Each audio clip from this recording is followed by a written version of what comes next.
Welcome to the NFL Saturday podcast. This is Am. And I'm Scotty. And we're here to catch you up on fantasy football for the week. And we'll have some fun along the way. I have no clue, but I should have kept going. Like when you do. When I do the name your prop. Oh, we should do some version of what's your prop, like predictions for next year. It can be like, the first three for next year.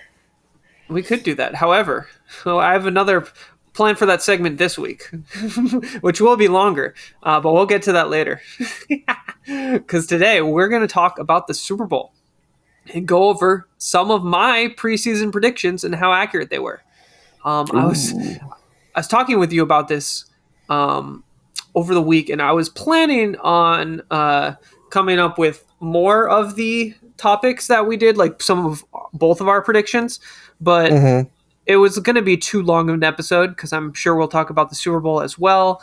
So I think these predictions will be funny to look at. So yeah, we'll see how that goes. But before we get into that, are you ready for your fun fact of the day, Scotty? Can I try to guess the fun fact? No, go ahead. Go ahead. You can. No, I'm assuming you're gonna. I'm gonna assume that there's some self-deprecating humor about the Eagles in here. Well, essentially, because the fun fact of the day is that nearly 1/3 of the coaches in the NFL have come through Philadelphia in their careers. That's so. Head coaches or coordinators head too? Head coaches. The current head coaches in the NFL have gone through Philadelphia at one point. So I'll just list them off, I guess. But this is obviously after the two coordinators on Philadelphia both just got head coaching jobs. So now, obviously, we have still the Eagles coach, but we have Sean McDermott, Frank Wright, Todd Bowles, Jonathan Gannon, boo, Shane Steichen, Ron Rivera, Andy Reid, obviously, John Harbaugh, you probably didn't know that, and then Doug Peterson. So, and obviously Nick Sirianni, but I thought that was kind of obvious, so I didn't include him. But yeah, 10 coaches. Currently, head coaches. What do you have to say about that? I want to know if you view that as a insult or a compliment, and I'll explain. Is it a compliment where the Eagles organization is so good that all of the coaches eventually get to bloom into head coaching jobs, or is it like the Eagles organization is holding people back and they're only capable of lower roles until they leave the organization and other people let them live out their full potential as head coaches? Ooh. I would say that most of it is probably just Andy Reid. Obviously, we have the two coordinators this year, but I think most of it is just the Andy Reid coaching tree. And like he was just so good that, but yeah, I got you. People who are he was there in for his so many orbit. Years, and and since he was on the Eagles for so many years, all those coordinators at the time got the training and then kind of moved on, and I think that's a big reason behind it. But I don't know. I think it's like a mixture of things. I don't know. I think the Eagles in the past have done weird things with their coaches. Obviously, Chip Kelly was the weirdest. Getting rid of Andy Reid was really weird. But, hey, I mean, it seems like it's working now, even though Nick Sirianni is a little bit of a weirdo sometimes. And we'll talk about that in his commercials. No, I have not, but I'm assuming you saw him during the national anthem during the Super Bowl, correct? What did he do during? No, I don't. He was crying during the national anthem. Oh, what the hell! He was just trying to get on camera. People were just like memeing about it, that he's the corniest guy ever, and they just won a Super Bowl like 4 years ago. It is corny. What are you doing? Well, Nick doesn't mean Sirianni that wasn't much part to of you. it, but Hasn't he won like? Hasn't he already won the Super Bowl like twice? It can't possibly mean that much to him. and also like the national anthem is the weirdest thing to do it to because I don't know. People love to neglect like the third. I think it's third act of that song, which obviously we only sing the first act, but or whatever it is, we only sing the first part of it, and there's like a bunch of like 4 parts, and people love to neglect the third part. I'll let you Google that on your own. Anyway, anything you wanted to mention about the Philadelphia coaches or past coaches? How about Did you know John Harbaugh was on the Eagles at one point? I did not. Yeah, that was actually that is news. The offensive coordinator, what team did he go to? I know the defensive guy Gannon or whatever went to Arizona. Shane Steichen, I think. Oh, I don't know where he went. I'm gonna Google it because I forgot where he went. Me too. I just saw it like the other day, but I can't remember. Colts. Was it Colts? It was Colts. Oh, that's right. Maybe because I remember reading that Jeff Saturday was like a finalist in the interview process, but obviously that was just for publicity. He never was getting that job. I predict losing records all around for those two. I am just hoping for Jonathan Taylor's success if I draft him. If I don't draft him, then I will not be hoping for it. after his drop off this year, I'm gonna lean towards staying away unless somehow he's like a second rounder. Yeah, is that possible that he had Is that possible? He was the value of wide receivers, and in our league specifically being 2 quarterbacks, is it possible that he had such a bad year and the Colts are so bad that he could drop out of the first round? Because like you're going to obviously want to get like Justin Jefferson and like your Tyreek Hills and all your wide receivers that dominate. Cup. Yeah. Right, he'll be back. And then you still obviously have all the running backs that dominate the top. Yeah, Barkley's back, McCaffrey. I mean, he could be like I could see Taylor going as like a 9 or a 10 or not even in the top. I could see that too. That'd be crazy. But yeah, I guess we'll have to wait and see about that. But I guess we can get into the episode now. Yeah, let's do it. So first, I guess we should talk about our betting challenge. Now, I wrote this 2 days ago. I'm definitely not at the same place as you anymore, but 2 days ago, we actually were tied exactly at 139.3K. Down to even the hundreds? Down to the hundreds. I rounded up because I'm like counting like tens, but I thought that was really funny. And now I'm a little bit lower, so I don't know where you are, but we're essentially really close because I've had this insane run in betting League of Legends, which I think at some point we'll start talking about like different sports a little bit. We'll do like a 100% different sports segment in the down season. Yeah, for sure. Yeah, I think it will be fun to talk about that because we do watch a lot of other sports, esports for me. And then I know you watch hockey, soccer, all that stuff. So yeah, it'll be fun to talk about that stuff. But we'll get there. We'll get there. But I guess, Scotty, are you ready for your Mr. Unlimited moment of the week? He's getting a divorce, and his kids said they don't love him. Not exactly. But this originally, I was gonna give this to the Super Bowl field, which we will talk about more later. And I don't think you fully saw the clips that I saw about the Super Bowl field, but something funnier kind of popped up. I felt more in line with Russell Wilson-esque thing to do. Okay.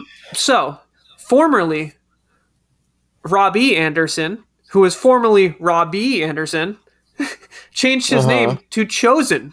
So he is now Chosen Anderson. All right. Legally changed his name to Chosen. Do you know how many people are going to be holding signs that are changing his name to Chokin? Because he doesn't do shiz. He doesn't do anything. Or chosen for the bench. Or chosen to let our team down. It is really funny though, because it reminds me of when Meta World Peace did it, except Meta This World was Peace cool, was though. actually good. Yeah, It's a cool name, but it's and so weird especially that with his history, it was made Oh, sense. right. He was the most like violently getting in fights, getting fined and suspended, and you change your name to World Peace. What is wrong with you? It's like if Mike Tyson changed his name to Earbiter. Like, what are you talking about? Yeah, and the thing is, I don't know if you've realized this, but like last year, Robbie changed his name was Robby, and he changed it to RBBIE. Robbie, which Yeah. no one really understood. I don't know if he ever explained it anywhere, but I never understood like why he did that, or I never heard him explain. So now him changing his name to the Chosen kind of makes sense, except I guess he wants to be the Chosen One. So, yeah. Is he number I one? don't know. His uniform number is 1, right? Is that why he did that? Because that wouldn't make sense, I guess. I think his uniform number Chosen is 1. That might actually. Is he going to have Chosen on the back of his jersey too? Because that would be funny. Oh no, because that actually would be funny. Oh, because it's his first name. He's still Anderson. It's his first name. He's Chosen Anderson, but I think it could be funny if he just had his first name on there. He's number 81. He was number 1, I think, in Carolina, but he's 81 in Arizona. Oh, okay. Yeah, that's so. I don't know. So what the heck? He's just that like conceited. I guess. Gee, how big is his ego? Really sure. I don't know. Apparently big. So. Jesus, who knows? Louise. Yeah, especially when you're on a team with DeAndre Hopkins, one of the best to ever do it, and you change your name to Chosen. Like, what do you read the room, kid? Yeah, exactly. All right, well, I guess we can talk about the Super Bowl now. There's a lot to say. So first off, I want to congratulate the Chiefs. They played great on offense. They had that one turnover from Jalen Hurts that really, I don't know, that stuck a dagger in me, and I was worried the rest of the game, and it ended up mattering. Yeah. But yeah, that was pretty brutal. Overall, though, I think the Chiefs played great on offense, and I was also really proud of how, because I'm an Eagles fan, obviously, and I was proud of how the Eagles players like stood up as leaders even after the loss. Like, I don't know if you saw the Jalen Hurts interview, but he was essentially saying like, you can never lose. You either win or you learn, which I thought was pretty, I don't know, good to see that leadership after a loss, that they're still like, they're not sore losers like the Niners or something, you know? It's nice to hear him say it. Yeah. But like 97% sure that as soon as all of the journalists left the room, he like slammed a Gatorade cooler against the wall or some shit. Like, he's pretty composed. Like, I don't know if you saw the clip. He is. There's a clip of Nick Sirianni. It was like, I don't know, it was after the Devontae Smith catch that they took back. Or was it? Yeah. It was Devontae Smith catch that they took back. And they like, I think there was a clip of like Nick Sirianni like talking trash to the sideline or something. He was like, yelling at them, and Jalen Hurts was like has stopped him from. I'm like, oh, Jesus, calm down, coach, calm down. Calm down. That's coach. funny when the roles are reversed. He was like, he looked at him and he like shook his head, like, "What the hell are you doing?" Like that. It was like a disappointed dad to the coach. It was really funny. the roles fully flipped on that. That's hilarious. That's totally supposed to be the opposite. And that's why I'm not in love with Nick Sirianni. I think the coaching style is kind of good, but like he just doesn't seem like a leader, and I feel like it's made up for Jalen Hurts being like an amazing leader. Like, I feel like he's incredibly mature. Like, I mean, all the stuff he went through in Alabama, yeah, and then having to go to Oklahoma and getting benched in like the national championship game is like, all that stuff is crazy. And then I just feel like his mentality is like so strong, you know?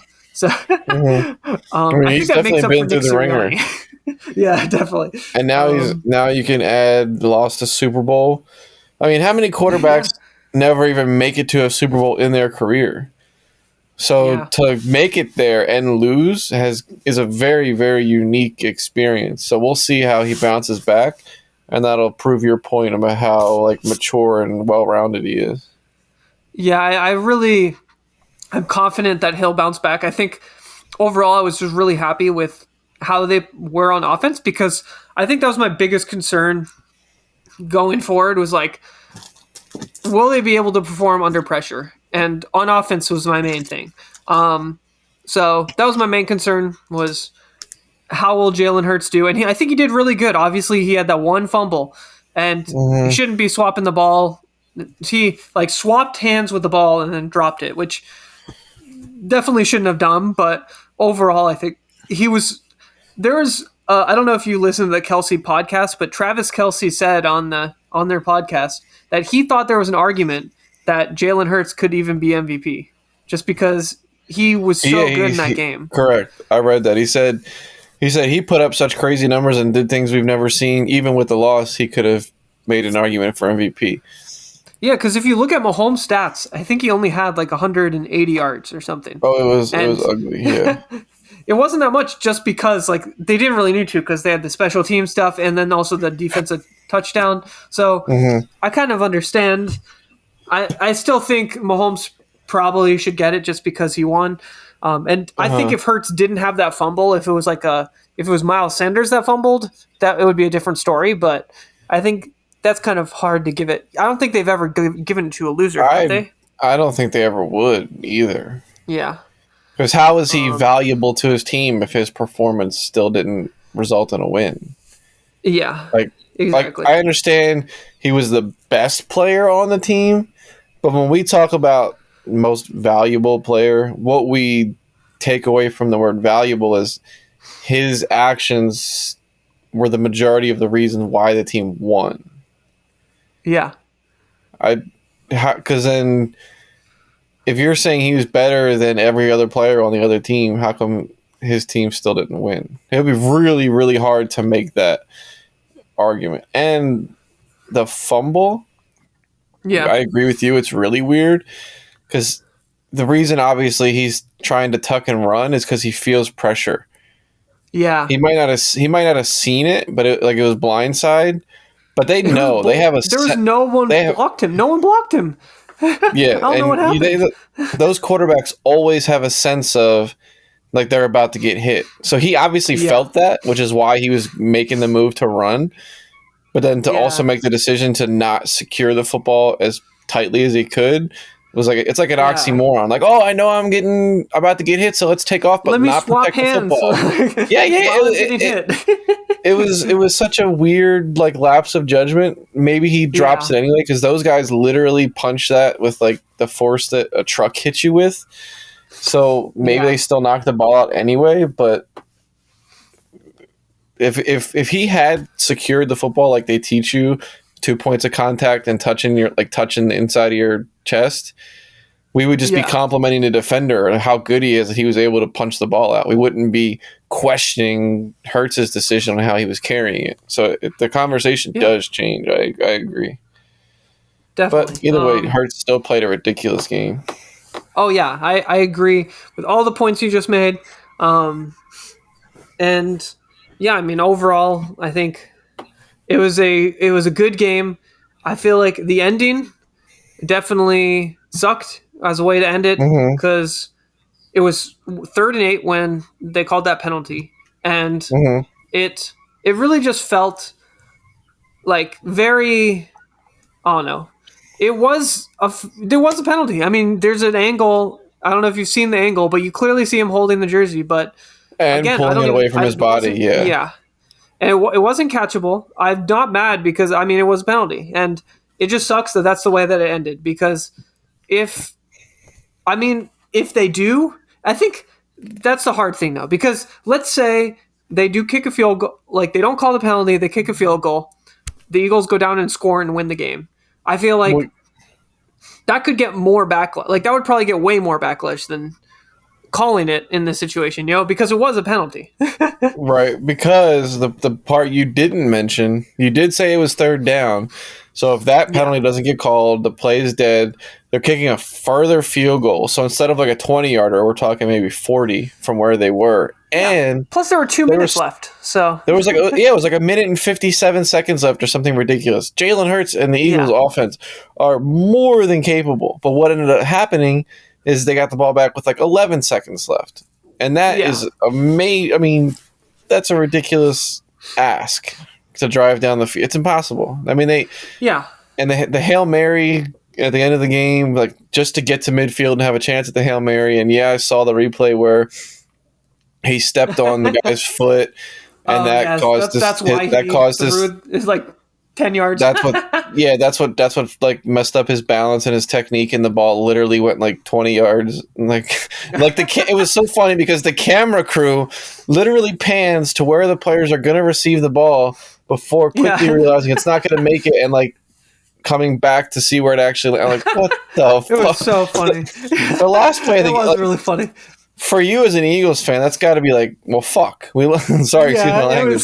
Like, it's just like, it's like you just put your hands down, like, well, that's not how you wanted to end. Like,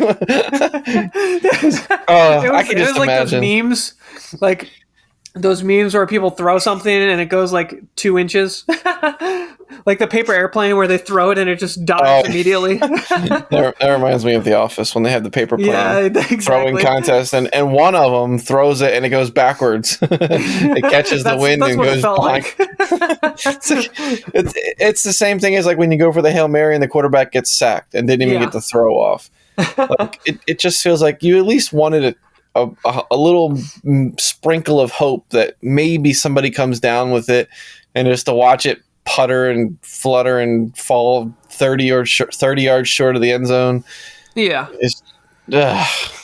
Now, I will say, like, obviously I'm frustrated at the end of the game just because it was like I wanted them to get one more chance. But that said, I'm not mad. Like, it was probably the right call.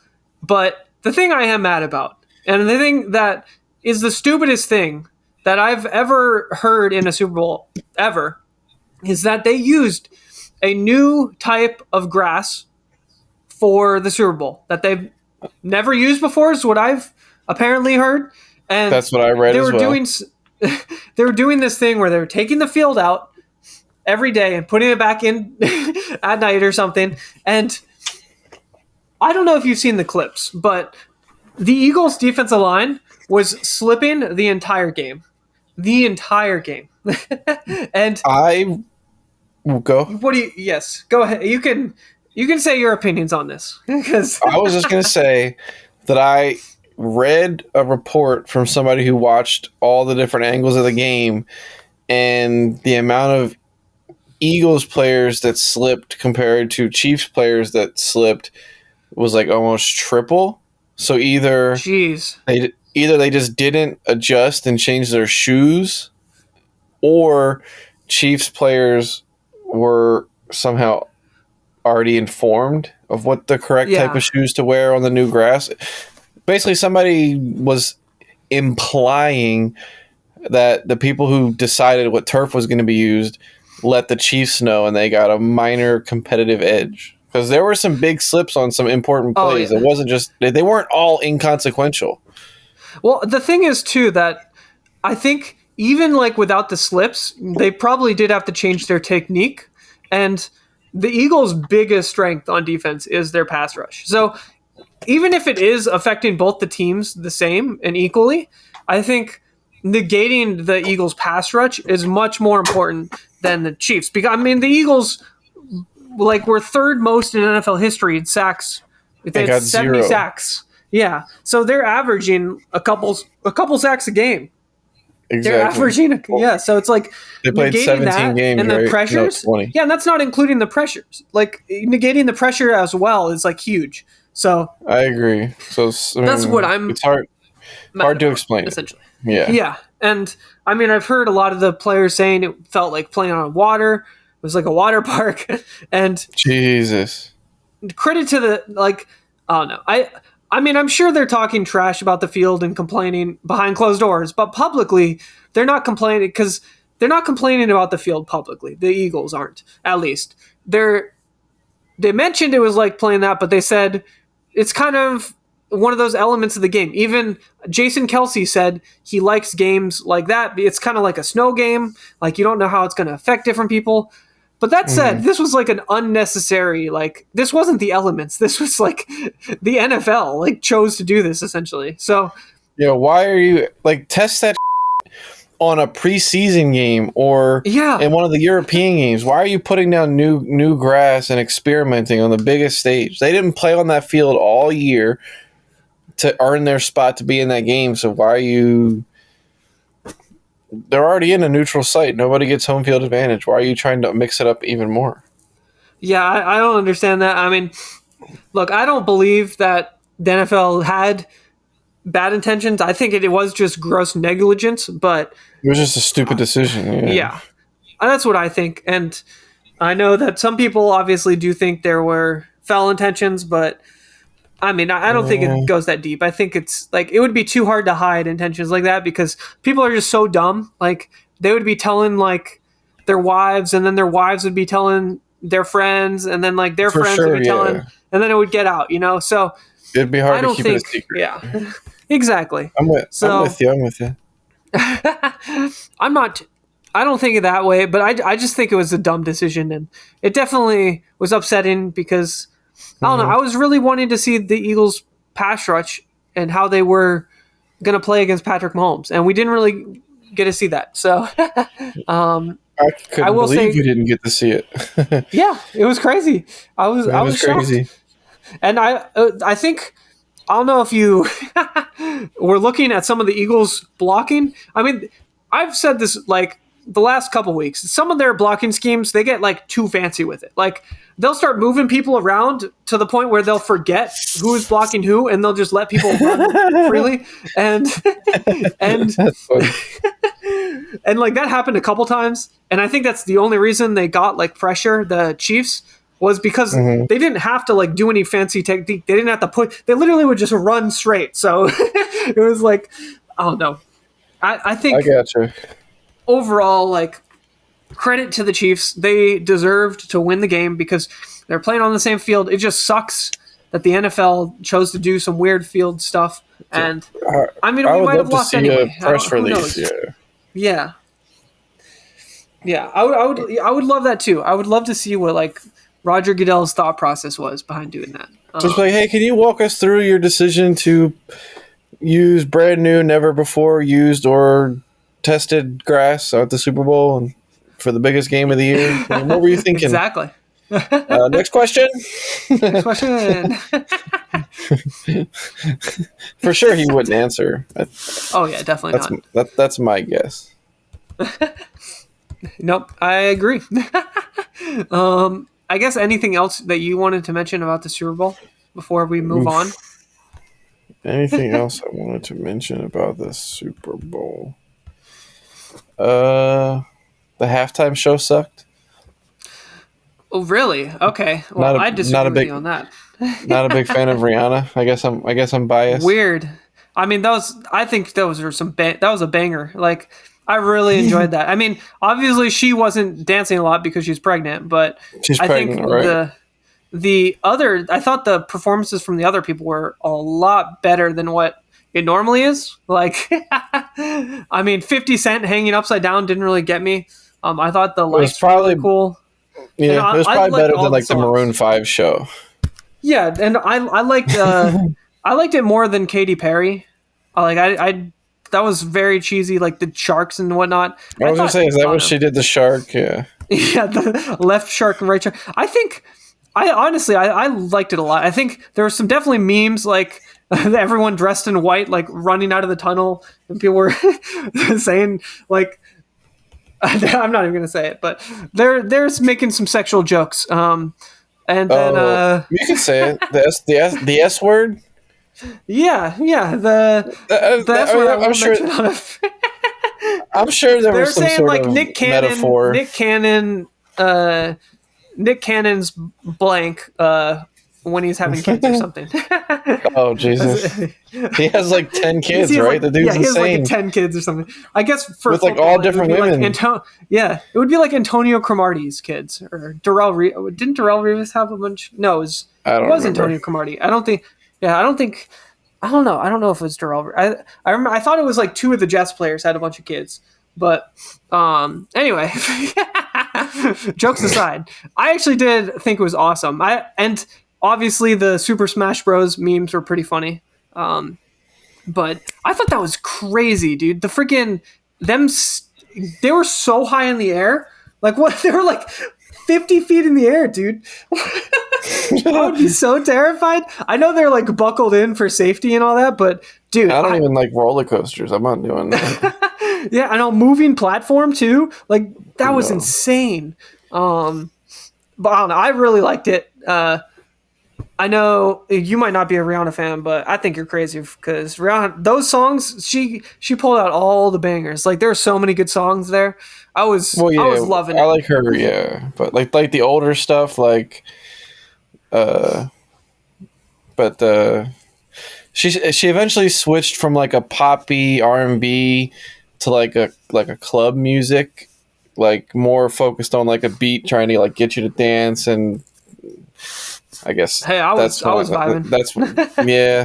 That's when she lost me. But she doesn't care about me, so well, it's okay. No, we're all allowed to have bad takes sometimes. So she's not gonna be like, "Oh my god, that guy from Maryland doesn't like me." Oh no, like it doesn't. She doesn't give a shit. Well, so if I ever meet Rihanna, I'm gonna get her to say that, "Hey Scotty, you suck" or something like that. And I would save that video forever. that would still be cool. Like, oh, Rihanna's talking about me. Like, that'd be fine. Fair enough. Awesome. Well, I guess we can move on to make fun of me now and make fun of my preseason predictions that I made at the beginning of last year. So we're gonna do this with all of our picks. Eventually, we're gonna go. Probably next episode we'll go over both of our picks, but it would have been too long to like do all of this because I think we're gonna want to talk about each of these players, and there's 12 players. So I gotcha. Yeah, we'll see how it goes. But I essentially made 3 players that I thought would break out, and I did this in the preseason. So this was obviously kind of, not great. I'll just say that. A lot of them were not great, but I did do some really good picks, I would say. I would say probably like 50-50? 5 of them. A little less than actually, yeah, probably like 50-50. We can go 50-50. We'll give it 50-50. I won't do the math later. I'll just give you 50-50. Yeah. Deal. We'll say 50-50.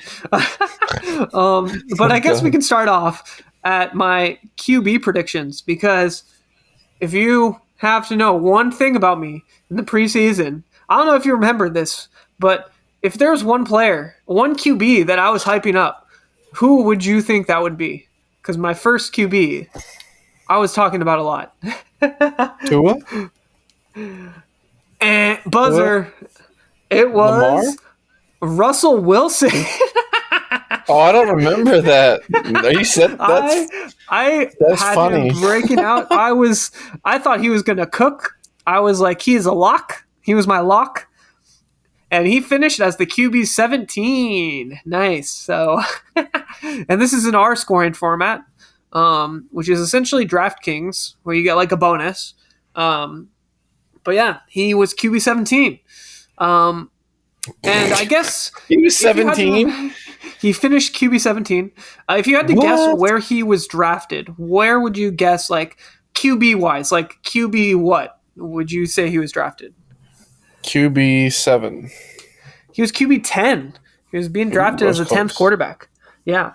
So, yeah, it's actually, I mean, it wasn't terrible, but, yeah, he never provided value for you. So, and he kind of just, he was there the whole time. So I think that's what made it worse. Like QB 17 would be way worse if he missed a couple weeks, you know, like,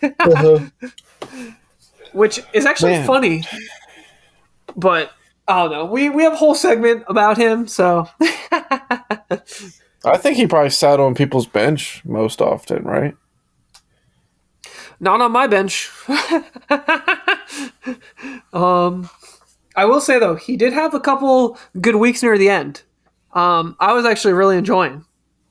So I don't know if that is hindsight for next year, where we're looking at drafting him next year. We have Sean Payton Even Sean Payton can't save this.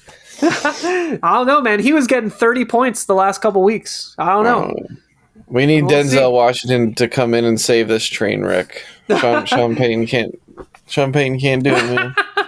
Hey, I'm down for that. But I will say, before we move on to the next quarterback, the last thing I want to say is that after Nathaniel Hackett got fired, he was doing a lot better for fantasy. Even though they weren't doing great as a team, he was doing a lot better for fantasy. So I think there is some potential, especially if there's no way he gets drafted in the top 10. Like, especially if you're in a 2 QB league, I think he's a possible good pickup, as like a second quarterback. Or a third in like the 20th round, like if he's still there. Yeah. I don't think exactly. You don't give up other value for that. Exactly. Like I'm still taking like Daniel Jones as my QB2 or some of my other picks because Jared Stidham. Jared Stidham. Davis Mills. right. Kyler Murray. Smith. I think you just lumped Kyler Murray in there. That's really funny. Besides Russell Wilson, I actually did hit really hard on some of these other QBs. Okay. It wasn't looking like it at first. For my next QB, the first 6 weeks were really rough. But who had a really bad first 6 weeks? Yeah, I don't know if you'll remember this because this was someone we talked about a lot. Joe Burrow? No, because he wouldn't have been like a. Because what were you predicting? Someone who isn't in the spotlight but could be? Yeah, this. I'll do the reverse this time. So this quarterback in preseason was drafted as a QB 17. Jesus. And Mac they Jones? didn't break out. No, they had a really terrible first 6 weeks to the point where we were making fun of them and saying that they were terrible and were a waste of a pick. Oh, Justin Fields. Yep, Justin Fields. Yeah, the second half of the season, he was awesome. Those rushing yards were huge. The dude was so good. It was like a whole different guy. He was hurt a lot too. Yeah. Yeah. And he still ended up as the QB 10. So he actually was flipped with Russell. Russell was QB 17, predicted as 10, and he was QB 10, predicted as 17. So, yeah, I think that one I hit out of the park. I'm really happy with that one because, especially because he missed so much and was terrible at the beginning. If you did hold on to him or pick him up later on, he was crushing it. For the first month and a half or two, he was just a talking point, a joke to everybody. He was attempting 12 passes per game, getting interceptions, even though he's barely throwing the ball. The whole thing was you couldn't even imagine how he could be worse. Yeah, exactly. But he turned it around, so that was good. Exactly. And I'm going to be really paying attention to the Bears offseason because I think if they do get a really good wide receiver, whether it's trade, free agency, or draft, I think he has some potential to do really good because they had no one and he was still performing. So, he could have a Jalen Hurts type leap, So, I don't necessarily think that will happen, but it could. It's possible if you put the right people around him. Yeah. And not I guess Chase we'll see Claypool where he's... and Darwin Chase Claypool. Yeah. Yeah. Get somebody else in there. Exactly. I guess we'll see though, because if he doesn't get any talent, depends where he's going to be drafted. I really think that will, because people could start drafting him in the top 6 quarterbacks, and the hype could get too unrealistic for me. So I guess we'll see. But yeah, I was excited about that. But that QB was not even my biggest hit. My third QB was my biggest hit, and that is Trevor Lawrence. Trevor Lawrence was my last QB prediction that I thought would break out, and he broke out in a big way. I predicted that Doug Peterson would have a positive effect, and he did. Definitely. Good job. You nailed it. Thank you. If you had to guess where Trevor Lawrence finished as well, where would you guess? Where? Ooh. In our scoring. And that's just regular season. Yeah, just regular season. QB. Out of the quarterbacks. I'll say he was projected to be a QB 21 and finished QB 11. You are close on the first one, kind of. He was projected to be the QB 18. And Okay, he finished close. QB he 8. finished as the QB 6. Good job. I nailed that one. That is a huge jump. That is a huge jump. Good for you. Good call. Thank you. I'm proud of that one. And we can just end the episode right there, right? That's what we can just stop it right there. See ya. Don't need to talk about the rest. Yeah, because the rest are kind of whack.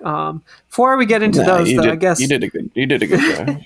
We can quickly say that Trevor Lawrence, I think he has such a bright future, and I'm very happy, especially once Calvin Ridley comes back, if he does, which I'm assuming he will.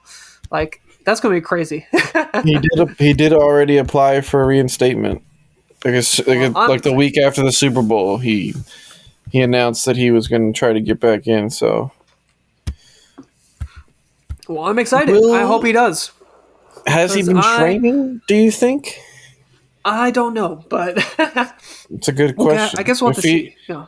If he pulled a Josh Gordon, and he's just been sitting at home on suspension, not trying to better himself, and then he tries to come back, he's not even going to pass his physical. I will say, I think the part about the Josh Gordon thing is that I actually think, because weed, I think, has a lot of positive effects on people, like, especially if they use it therapeutically. And I'm not saying he was using it therapeutically. He was definitely, like, I wouldn't say addicted to it, but he was using it to a point where it was, like, abusive. And it was just purely recreational. Yeah, but that said, I think it did have positive effects on, like, his mood and stuff, and, like, his mental health, because I think that was a big part of that. Like, not smoking weed, I think, negatively impacted him. You know, right? He's like, you know what? Forget football. You know, I'm depressed, and it helps. So I'd rather just give up football than my mental health, potentially something like that. And he was struggling a lot on the field, and he would have, like, I think he was just in his head a lot more. So I'm not really sure. I don't know. I'm not really sure how Calvin Ridley will do, but I'm optimistic. I mean, obviously he did have mental health struggles as well, so hopefully he's feeling better on that side of things, but I'm excited because he was so good when he first came in the league, and I guess we'll just see. Hopefully he bounces back. He didn't do anything like terribly wrong. Yeah, I still think the year-long suspension or indefinite suspension was a tad bit harsh. Definitely. I mean, we had NFL players literally kill people, and they were able to continue playing. So, Dante Stallworth.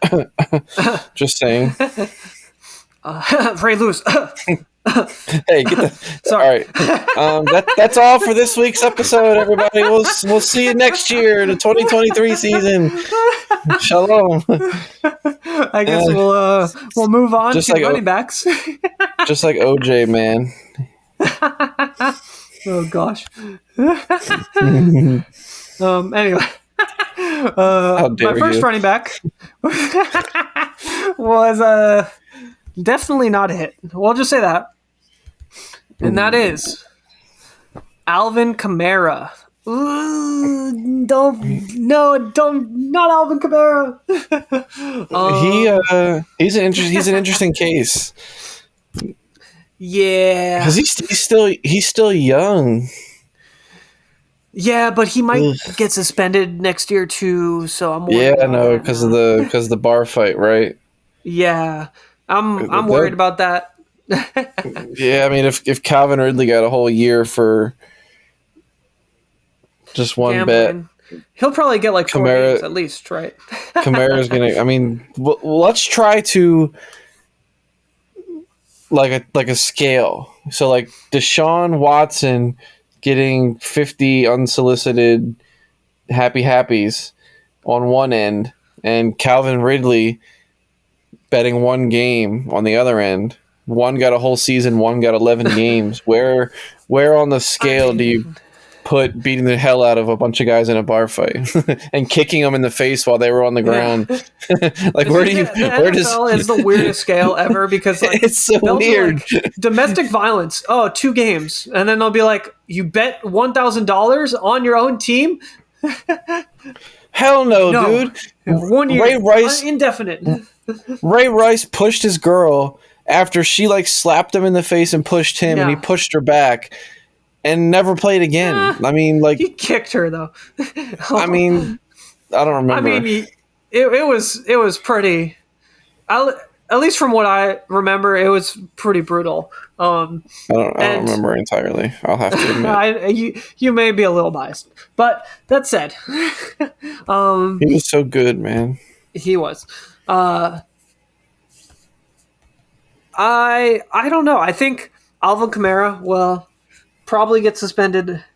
I mean, it was pretty brutal, but it's a lot different when I don't know. It depends. It really depends on the situation. Domestic violence is one of those things that the NFL does not care about at all, and it's like only when it's like you have video evidence of it is when they care.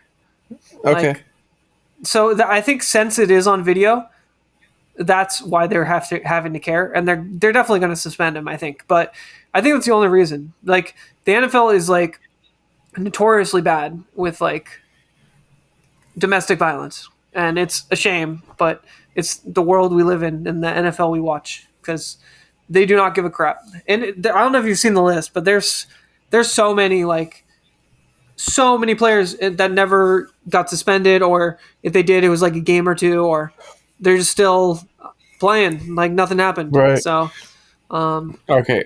Are you ready? Yeah. This is my official first. What's your prop for next year? I'm not ready because we have to get to that later. I was going to say Alvin Kamara over or under 8.5 games suspended. If he doesn't get suspended at all, that counts as the under. Oh man, I'm gonna say under. Definitely under 8.5. There's no way he gets 8.5. I would say max is like 6 games. And all right, we'll see. Yeah, I think NFL just really doesn't give a crap. I could see 4. I could see 4 too. But yeah, Alvin Kamara finished as the RB17. Okay. And if you had to guess, projected preseason, what do you think he was? RB 5, 6. RB8, actually. That was the first number that popped in my head. Then I was like, no, that's too high. Dang, I had it. Okay. He actually was falling a lot because people thought he was going to get suspended, but then he started to climb back up, and he climbed all the way up to like 8. Jeez. Because a lot of people were even drafting him like in the first round. Because a lot of people were like reaching for him because like they were like, oh, he's not actually going to get suspended, and he didn't, but he was just not doing well because the Saints sucked. So yeah, that's Alvin Kamara for you. That's a huge drop. Yeah, 8 to 17 is pretty bad. That's worse than Russell Wilson. Yeah, but you might want to. Does it get even worse than that? Well, my next pick is Chase Edmonds. Oh Jesus! Oh, okay. So I guess we will do the reverse because preseason. What would you think he was? He was on the Dolphins in the preseason. And in the beginning of the season. But what do you think his like draft position was preseason? RB 12? Oh, 9? No, RB 35. Oh. But Who else was on Miami?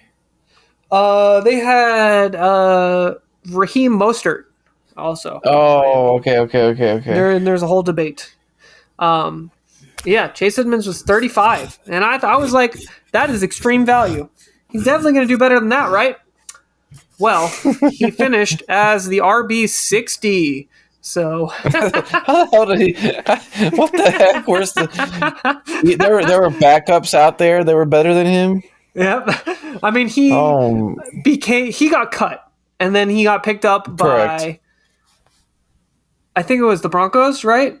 And then he actually did have some good games, but I don't even know what was going on. It was infuriating, and it was the weirdest. I don't know. He had like a couple games that were he had really good like one game performances, and that was all of his points. So he really did terrible the whole year, and it was very disappointing. And I was wrong. I will admit when I was wrong. And I will say this is not the worst. You thought he might like get the starting job and actually be good. Okay. And I thought in PPR he might be good. Because this isn't PPR scoring, so he might even be lower if it's non-PPR. But in PPR, he was RB60. Yeah, it was still disappointing though, not great. But we will quickly move on to one that was not a terrible pick. It was an all right pick, not great though, and that is Dameon Pierce for the Houston Texans. Man, those first couple games, he looked like a shot out of a cannon. Yeah, exactly. He looked pretty good. And he ended up finishing as the RB26. So that's not terrible. Where would you think he was drafted preseason? Oh, I'm going to assume there was some hype because the Houston Texans suck and you just assume that they have to run the ball. Plus he didn't have competition. I'm gonna be generous and say the RB22 is actually RB27. So pretty close. I was a little too generous. A little too generous. He was one spot off, so he finished one spot higher. Obviously depended on where you drafted him because I know some people were taking him like way too early. And he looked, like you said, he looked really good in the beginning of the year, and then he kind of just fell off, and it sucked. I think they kind of figured him out. I don't know, but yeah, it was definitely disappointing down the road. But yeah, I don't really have much to say about him. It was such a middle of the road performance. It was like, Do you think that was a result of the team he was on, or he just wasn't as good as those first games looked like? I don't know, because I think it was just the team probably, because they were so bad. The Texans were like god awful. So that's kind of what I'm thinking. But overall, I don't know. It's hard to say. It's hard to know because you don't really know if something was happening behind the scenes with him or what. So, I mean, he still did finish respectively as RB26. So I don't think that's terrible. I think a lot of people too, if you got in early on the hype train, you probably got him a lot lower than RB26. So he probably was a value for you. It just sucked because like he did so well that like you probably were playing him a lot longer than you should have once he started to fall off. And then you just you expect him to come back. Yeah, exactly. And then he was just having these bad weeks and stuff. So yeah, it's definitely disappointing near the end of the year.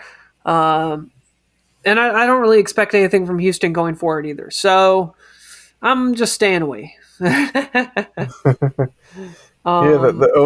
owners who reached for him watched those first 2 or 3 games and were like, probably thought they were geniuses, and that quickly faded. Definitely. Definitely. I was my mom had him in her dynasty lineup in her regular lineup, and she was very happy at first and definitely stopped talking about him as much once the weeks went on.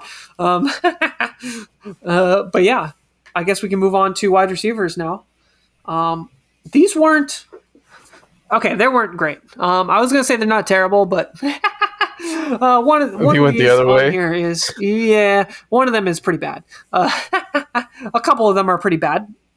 So I guess I'll get one of the bad ones out of the way, and that was Courtland Sutton. I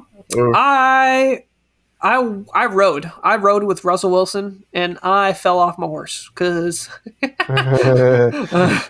I drafted Courtland Sutton, I drafted Russell Wilson, and didn't work out. Sutton. Okay, I'm not sure which one to go first. I think I'll talk about. Yeah, he finished as the wide receiver 43. So that's he was probably projected as like in the teens, right? Like 13, 14, 15. It was actually 22, which was surprising. I thought he was higher, but that said, I think a lot of people did think he was going to do well. So I wasn't alone. I crashed on the ship with a lot of other people. So for sure. So that was a fun one.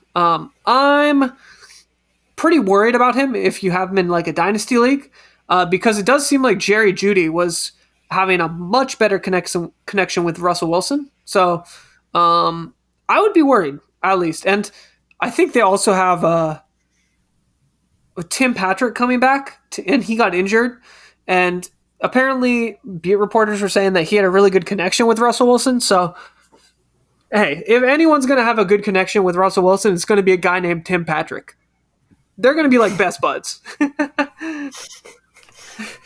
The dude has 2 first names. Exactly. Yeah. It sounds like a Russell Wilson type guy, you know?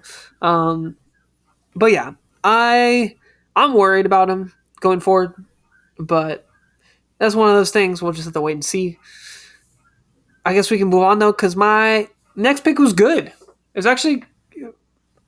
It was all right. It was above average. And that is Allen Lazard. Allen Lazard, who in preseason was going as the wide receiver 43. He was a wide receiver 43 preseason. What do you think he finished as? He was rated as the 43rd wide receiver. Yeah. I'm going to assume that this is something like really funny, and it's like a very small jump. It's like wide receiver 39. Ooh, that was close. It was wide receiver 34. So it actually was 9 spots higher. It a little bit better than I gave him credit for. I will take it with the rest of my picks. So anything you can get. Yeah. And it was one of those situations where once Watson came back, no one else mattered. So that was kind of the situation. Lazard was doing really good in the beginning, and then Watson came back. So you can't really, I don't know, you can't do too much. But yeah, I don't know. I thought it was an all right pick. I mean, it is one of those things where it's hard to move on from Green Bay receivers because like they'll do good, but then they'll fail or something, and then you're like, crap, I don't know what to do. Do I keep them on my team? They might do well later on. Exactly. And you might have kept Allen Lazard for like way too long, even on your bench. Like you could have cut him like as soon as like Watson came back. Yeah, and it'd be funny if, in hindsight, obviously he's a ghost. As soon as Watson came back, it was like Aaron Rodgers and Watson were the only 2 people on that team that you could play. Yeah. Yeah. And that said, wide receiver 34 is not good. So it's one of those things where it's like, how valuable was it really? Like it didn't really do much anyway. So it didn't really matter, you know? Like that's not a pick that I'm like excited about. But this next pick I was very excited about because this wide receiver outperformed expectations so much. And that is Julio Jones, who finished as the wide receiver 97. 97. Jesus. Oh my God! Wide receiver. Oh Jesus! Oh, and it's actually funny you say that because he actually was drafted preseason as the wide receiver 57. So you got one of their numbers. What? That's Yeah. crazy. What are the odds of that? I know, but he finished 40 spots below, and he was not good. So Oof. He's done. He should be I done. took the L on that one. I did say in preseason though that he's one of those players you can pick up, see how he does, and then drop. So I wasn't. I mean, that's I don't know, perfectly accurate. Yeah, yeah, that's pretty much exactly what you said. What happened? exactly. And yeah, his career's probably done for fantasy at least. He might have some role value somewhere, like some leadership or just some like spot starts, like Please don't make me retire. Just sign me for 1 year, please. exactly. But yeah, it's possible. Possible. We'll see. I'm not drafting him anymore. No, absolutely not. The last position is obviously tight ends, and you know what? I actually hit on these, so we're gonna end on a happy note because these were mildly successful. I mean, so some of it is like one of your. I don't know. Is one of your people Dawson Knox? It is not, because I did not like Dawson Knox. But so one of my people is Cole Kmet, who finished. You were in love. You were in love with Cole Kmet for sure. I was. In preseason, he was the tight end 12. So what do you think he finished as? Well, do you think considering considering you sound a little chipper. And he went on like a 3-game span where he had like multiple touchdowns in a row. Yes, which but in that was this tight end pool. Yeah, but in that tight end pool, when there wasn't a lot going on, that might have actually moved him up. God, give me this is stupid. Give me he finished tight end 10. Ooh, that was very close. He was tight end 9. Oh, I knew it. I knew you were trying to trick me. So close. When I meant, dang it, you were trying to trick me into going lower. Yep, that was. Dang. But yeah, he was. He had some good games, but overall, doesn't seem to have that steady tight end upside or potential. Oh, he was invisible most games. He was invisible, yeah. But I mean, that seemed like almost all the tight ends. Like, it literally just seems like Kelsey and maybe Andrews if he doesn't get hurt, and that's it. Mm-hmm. And that's why I was confident to. Yeah. That's why I was like, I can give him 10 because there's not a lot of tight end competition. Yeah, exactly. Well, my next tight end was actually, it was a lower, but it was still kind of successful. I don't know if this would be counted as a success, but it is David Njoku, who in the preseason was the 17th tight end. The tight end 17. Yeah, preseason tight end 17. And where do you think he finished, I guess? Well, since you said it was a minor success, it's got to be 16. It's actually tight end 12. Okay, so he was a little upgrade. He was a little upgrade. But I will say, does that even count as a success? Because your tight end 12 is like doing nothing for you every week. They're just there, and they might have like 1 or 2 solid games, but like correct. Overall, I think it's pretty trash if you're tight end 12. Like, well, yeah, like in our league, tight end 12 might never even see a start on a fantasy roster. Yeah. Exactly. It's possible. Yeah.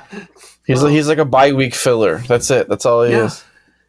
No, I 100% agree. It's weird. I don't know. But so David Njoku was the tight end 17 preseason, but he actually wasn't the lowest tight end I had. And this was by far my biggest success out of anyone. And I think anyone in my list. And that is he was the tight end 20 in preseason. Tight end 20. Do you have any ideas who this would be? Say it again. I'm trying to figure out who finished as the tight end. Yeah. Where did he start? He started tight end 20, and this was my biggest success out of any of my picks. Tight end 20. Okay. Preseason. I didn't tell you any other information, so you don't have much to go off of. I know it's not Pitts.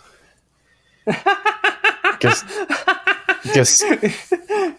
yes, he would not have been rated third highest tight end, Pitts. That's what I'm saying. He'd have been rated as like 3 or 4 or 5. That's what I was thinking. Oh my gosh. Who the heck? So he started as the 20, and he was your greatest success. And you said it wasn't Dawson Knox. Nope, not Knox. Knox was like 7, I think, or something. Yeah, he was. It was pretty high. Yeah, this one was a big success. Is that stupid name that we can't? Okonkwo, the name we can't pronounce that you love. No, that you love. Okonkwo would have been. Chigozie Okonkwo would have been like 50 or something because he was a rookie. So I don't even think he was on. Yeah, he would have been way lower. But no, this is like established tight end that was FL. It was a new team. It was a free agent, big free agent acquisition. With a new coach. I don't have it. I can't think of it. I'm dying here. Just tell me. Barely made the playoffs. Hayden Hurst? Nope. All right. I'll throw you the bone. It was. Who's Tampa Bay's tight end? It was not Tampa Bay's either. It is Evan Ingram. Oh, Jesus. On the Jacksonville Jags. You love those Jacksonville Jaguars. I did. And this was my biggest success.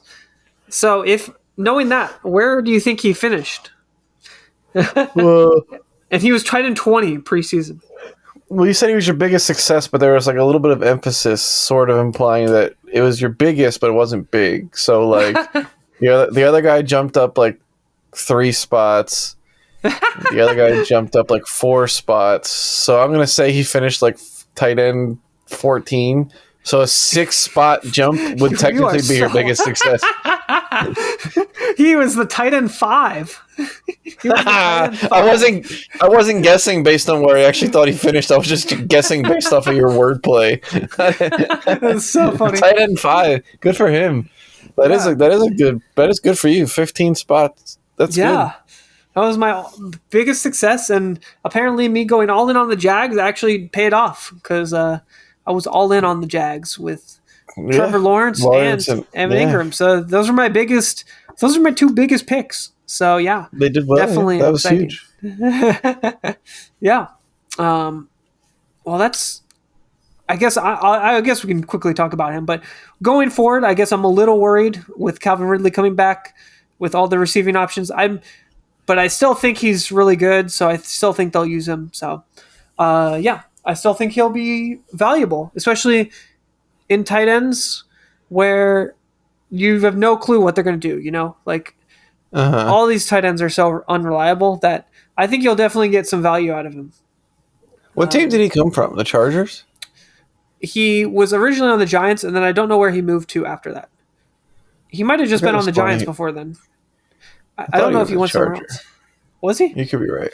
No, he was on the. He broke the rookie record for receptions on the Giants, and then he had like 2 really bad years, and then I think he went to the Jags, but he might have had like a year or 2 somewhere else. So I don't know exactly, but either way, impressive comeback. You looked it up? I just searched his name, and apparently he's a free agent this year, and there's a lot of trade talk, so he might not even be a Jaguar next year. Oh, well, that would be disappointing. that would dampen your predictions a little bit. Yes, it very much would. Well, you were right. He was a Jaguar, and then he was a Giant. Well, Giant, then a Jaguar, and that was it. Got you. You were right. That was it? All right, cool. Yeah. All right, well, I guess it's time for Ask Anissa, where I ask my wife, Anissa. Who's going to win the Super Bowl next year? A fantasy football question. She knows nothing about football. So, Anissa. Yeah. Who do you think deserved Super Bowl MVP? Patrick Mahomes, Jalen Hurts, or Carl Jeffries? Jalen? Yeah, that's right. There we go. Now let's conclude. What's your prop? Where we've picked 3 prop bets for the other person. And we've done that since week 6. So now it's over. There's no more games. So last week I went 2-1-1. I tied because Kelsey and Goddard had the exact same amount of receptions. So I had a tie. I had pushed. And Scotty, you went 4-0. So Scotty is 32. Did Devontae Adams have a incredible catch? Yes, he did. I mean, Devontae Smith. Devontae Smith did have a catch I deemed as incredible. And it wasn't that one that was like called back or whatever. It was a different one. Correct. I think it was earlier. Okay. Yeah. He almost had 2 though. So you went 32-14, and I had a very Mike Tomlin scoreline where I went 23-22-1. Very Mike Tomlin. Ooh, dang! Like right on the nose. That's funny, actually. But you know what that means, Scotty, and that means I have to tell an embarrassing story because those are the rules. Because you beat me by 9. Now? So I'm going to tell this embarrassing story now. Ooh, let me get my popcorn. Let me get my popcorn. All right. Hold on. Let me press the record button. Oh, gosh. Oh, no. No. Oops, my bad. Didn't record that. Right. Exactly. Stop recording. I'm listening. All right. Well, I mentioned earlier that it was kind of similar to your story that you talked about on the podcast when you lost the bet. So this was freshman year of high school, where I would carpool to school since I lived about like 30 minutes away from school. And on the way to school, one morning, I started having stomach problems. I was very shy at the time, obviously, so I didn't say anything. I didn't want to disrupt the peace. But I made it to school. I actually made it to school. I barely made it. And I get out of the carpool car, and I'm rushing to the bathroom, but I couldn't make it. My stomach, I have stomach issues. I have IBS, and I crapped my pants. Oh, no. Did you make it anywhere private, or you just did it while you were, like, running? It was, like, while I was walking, and I don't think it was, you couldn't hear it or anything, so it wasn't like that. But essentially, since I had IBS, I didn't really know at the time, and I didn't manage what I ate well. So sometimes if I ate the wrong thing, it would just kind of happen, you know? My stomach would just get upset and kind of react. So I rushed to the bathroom, and I tried to clean it all up. And no one saw me, thankfully. It was like right at the beginning of classes, so no one was in the bathroom either. So it was like perfect timing. But unfortunately, I couldn't clean everything off because it's impossible. Yeah. Like, obviously I threw the underwear out, but it didn't matter when it was still everywhere. I got you. Everywhere. Yeah. It was on the leg, on the pants. I'm with you. I mean, I'm with you 100%. It was there. And I showed up to class about like 30 minutes late. Oh no! But did they ask why? What happened? I think I just apologized for being late, and no one really questioned it. I think I had to like write something, like I don't know. I think I had to write like sign something that I was late to class or something. But yeah, I sit down immediately, and I hear someone right away just ask, "What's that smell?" Oh no! So I just shut up. I just pretended not to know what they were talking about. And now, oh no! Did they know? Smart person. No, I had no clue. That's the thing. I don't know. But a smart person would have gone and called their parents, And I left didn't have school, I don't think I had a yeah. phone at the time, but they would have gone Go to like to the the office and office. called their parents or something. Yeah. However, I didn't do that. I didn't want to No. disturb anyone. I just wanted to forget. I just kind of froze.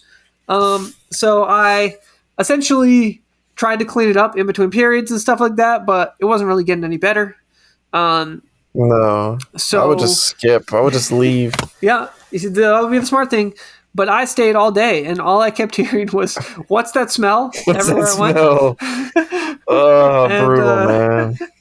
And then I get to the end of the day. I make it through all my classes, but now I have volleyball practice. You had a change of clothes for volleyball, though, right? I had a change of clothes, but not a change of underwear. So now I just have shorts. Oh, you're I have shorts you're with commando no at volleyball practice. Commando at volleyball practice. Oh no! And now I'm also sweating on top of that. So now it's just, that's gonna make it so much worse. It's making it worse, and multiple times I just keep hearing throughout the practice people like either what's looking that around, smell? sniffling, or what's that smell? So Eventually, someone's gonna be like, Aiden was there every time we asked, "What's that smell?" Like, yeah, exactly. did anyone ever know it was you? I have no clue, but I will say in volleyball practice, it did get so bad that I could smell it because it was the sweat and stuff. And I essentially just prayed that no one knew it was me. And after practice, I rushed home, got in the shower, and that Threw the was clothes out. yeah, exactly. But I have no idea. I literally have no idea if anyone knew. But I feel like someone had to have suspected. Like. Mm-hmm. This guy's in 2 of my classes. Like, why do both of them smell like ass? and he's been there every time. Like, what's going on? Yeah. No, I'll tell you. Yeah. When it happened to me, I went to the nurse's office, and you did tell him. Was right? able to get. And then that's who was able to get it. The nurse. Yeah, but the nurse also at least gave me like a change of clothes. At least I had fresh clothes. Yeah. I'll take that. I was happy at least about fresh clothes. I think I would need to take a shower though, no matter what. So I don't know how much. Oh, I mean, like as soon as you get home, those clothes go right in the washer or the trash bin. Yeah. And then definitely wash them right away. Multiple showers probably. Oh yeah. It was a pretty brutal thing that happened. And I'm just glad Did that you ever tell your parents? I did tell my parents like right away. But I didn't tell anyone else. So you're the first person hearing this, I think. Yeah. Pretty embarrassing. And I guess anyone listening to the podcast now knows. But yeah, it was pretty embarrassing. Yeah. I mean, I've been through the same exact thing, so yeah. Damn. Well, but yeah, good thing you didn't get caught at least. Congrats on beating me in What's Your Prop? So you heard that fantastic story. What did you say? Just congrats on annihilating you. Yeah, on annihilating me. Yeah, crushing. Yeah, no, I'm kidding. Exactly. I'm kidding. Sorry, I didn't use the right adjective to really describe how badly you beat me. You gotta really send yourself down the river there, bud. Yeah, you got. It was funny because the one pick I got wrong in the Super Bowl was the coin toss, and obviously you got that right because we picked the exact opposite. But that was funny because if we flipped that, I would have beat you. I would have beat you this week, but I didn't beat you once since week 6. Week 6 was the first week, and that was the only week I beat you. And I didn't beat you any other week, so very fun. So how many weeks was that? Like 15? 18 plus 4 weeks is 22. So that's 16. But we only did 3 weeks in the playoffs, weeks. I think we only did 3 in the playoffs. We didn't. Really? We didn't do it? Yeah, I think we missed a week. Oh, we might have skipped a week. Yeah, we did. Because I think the flu. Yeah, it was the flu week. That's right. Yeah, Michael Jordan could play in the NBA Finals with the flu, but I couldn't record a podcast. I know. It's okay. Different set of skills, you know. All right. Well, There's something there. yeah. I guess we can call it there for the episode, unless you have a surprise segment for me. Wait, you don't want to talk about this week's games?